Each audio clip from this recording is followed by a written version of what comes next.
coastal city of Half Moon Bay, It's just real hard to imagine living somewhere else. drawing Craig Mead to a life out at sea. There's my boat out there. It's here where Mead met Curtis Lind.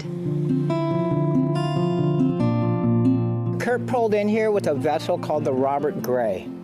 It was a huge vessel built, I think, in 1938, 37. When I saw the Robert Gray show up here, I got to know him. The two eventually becoming friends while living on the open water, helping other boaters at Pillar Point Harbor. There's a tugboat. Tugboat captain Gwen Danielson and Jack Ziz Lasota among their neighbors. That big tugboat was being anchored by someone who didn't know what they were doing. So I went to Kurt, who has a big marine yard, and I said, do you have an anchor to spare, a really big anchor? And I said, do you have a launch? Kurt has everything. And he brought it out here. We went out to their boat and we said, look, we have a present for you. Kurt became friends with them also.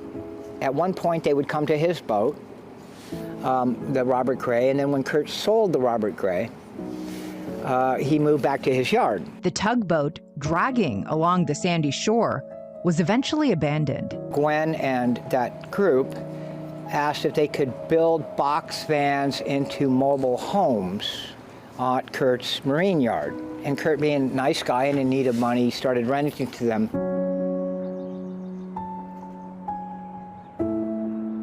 That good deed setting off a dangerous and deadly chain of events as the group started growing. 2 or 3 became 5, then it became 22 at one point, and Kurt would say they're running around naked in my yard in broad daylight, howling at the sun. Those renters now associated with a cult-like group known as the Zizians. Prosecutors say 3 members of the group attacked Lind in 2022 when he tried to evict them for not paying rent. Kurt called me up and he said, I just had an incident with them at the yard. I said, Kurt, you need to get a gun.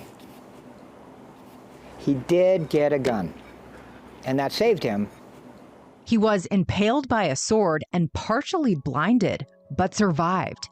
Officials say he shot one member of the group in self-defense. He didn't stop going to the yard every morning, didn't stop that regular schedule, and he didn't carry a gun like he used to. The cops took away the gun that he used at the original scene, and he didn't replace that. Was he scared? Was he afraid?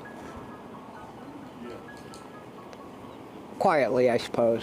Then, this past January, his worst fears coming true. Investigators say 22-year-old Maximilian Snyder stabbed Lind to death on his own property. He would take in people from the streets who needed a place to stay. He was a kind-hearted person, and so he's a lot more well-loved than most of us will be. Now, months after the murder, the tugboat still sinking in the middle of the harbor. A drifting reminder of the Zizians and the devastation Mead says they leave behind. They were a murderous group of people who didn't want to get evicted. Okay, just full stop. He happened to end up with a bad batch of tenants who made him suffer the ultimate price. Maximilian Snyder has pleaded not guilty in the murder of Curtis Lind. He is due back in court in June.